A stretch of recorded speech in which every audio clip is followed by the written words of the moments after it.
அப்பா கட் மறக்கட்ட வண்டியில் எப்படா எக்ஸாஸ்ட் ஆக்ரோபிக் போட்டு போகிறவள் இருக்கு. ஸோ வண்டியை சேஸ் பண்ணி போனோம். டோரிமான் டிவைஸில் அந்த பேக்கெட்டில் இருந்து 4 டைமென்ஷன் பேக்கெட்லேருந்து நம்ம ஸ்கூட்டர் ஆர்டர் பண்ணியிருந்தோம். இட்ஸ் மீன் 22nd 21ஆமா 22ஆம் நூற்றாண்டில். இப்போ நம்ம மரக்கட்டையில் பண்ணால் கீழே விழுந்துடும். அதனால் எங்கே ஆர்கே விட்டு ரிக்ஷா நம்மளுக்குன்னு வராண்டா கிட்டா கொஞ்சம்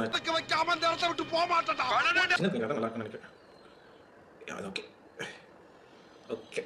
இப்போ நான் வந்துட்டு 100 kg பாருங்கள் பாபு 4 டைமென்ஷன் பேக்கெட்லேருந்து டப்புன்னு ஓட்டம். அச்சோ வலியக்க வந்து மாட்டிக்கிட்டானே புலி அது வைக்கப்பட்டு ஓடிச்சு. ஐயோ இன்னைக்கு அவ்வளோ டின்னராக சாப்பிட்லான்னு பார்த்தா நம்மள முடிச்சு விட்ருப்பாங்கன்னு சொல்லிட்டு ஓடிச்சு. அப்புறம் அண்ணனும் அக்காவும் சேர்ந்து கொண்டார்கள்.